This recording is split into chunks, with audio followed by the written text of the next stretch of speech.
Hey, so it's possible we just figured out what could have killed my Nano Biscotti, and hopefully it can be repaired. What you see before you is a Dynaohm, what is often called a Dynaohm resistor, but come to find out it is not a resistor. It is in fact an active current source. If you look closely, if the camera will allow, you see one side of this little guy has a positive and the other a negative. So I started playing around with my new multimeter. Yay for professional tools. No, professional $20 tool. And that is the switch that I had on my Sabre with the nice lighted ring. So if you watched my other video, you know that we found continuity between the negative pad on the Nano Biscotti and the area that I had this soldered to, which is the positive lead for the light on the switch. And that stayed on pretty much all the time. It didn't go off. I didn't have a kill key or recharge port on this guy. He just stayed on all the time until the battery got drained, and I was fine with that. It acted kind of like a power indicator. I thought it was all okay. So I start playing around with this and just like touching the wires to the ends of the battery, and saw, okay, well, it comes on. Hey, I can measure actual power draw with this guy. So I turned him over to DC milliamp. Thank you, Brandon, for guiding me through this my first time. And put the negative and the positive here together and battery in between them, and put the leads from the multimeter on there, and found that this guy in its current configuration, just like this, was drawing close to 35 milliamps. It would fluctuate between the two. Seemed a little high. So I start playing around with it and thinking, well, you know what, maybe this guy went bad. It should not draw that much. Maybe this went bad, and that's what caused the board to fry. So I started playing around with it and said, you know what, I have a couple of new ones. I haven't been hooked up yet, so let me try putting one of these in there. So I put it in, not really even paying attention to the orientation, but I happened to put it in the same direction, here we go, that the other one was, with the positive toward the switch and the negative would have been toward the soundboard. And I got the same reading. Actually, I got higher with this one. I got like 39.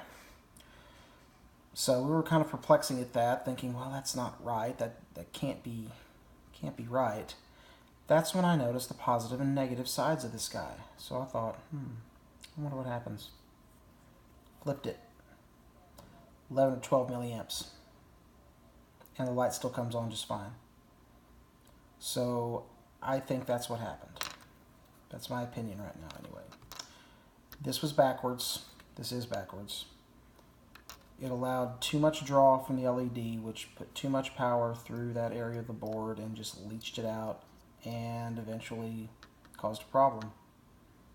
So, knowing that, I'll make sure when I send this in for repair to mention my findings and probably link this video to the gentleman at the Custom Sabre Shop, and hopefully this will help. Hopefully the board's repairable for not too much. And this is a good lesson for me, and I hope somebody else can watch this and learn from this as well. These are not like regular resistors. Regular resistor, you can turn any which way you want. It's not polarized. It just goes. Let me grab another resistor here. Here we go. This guy does not have a positive or a negative. This is a regular resistor. Don't ask me what it is. You can look up the color bands if you're curious. I can wire this that way. I can wire this that way. That's going to work.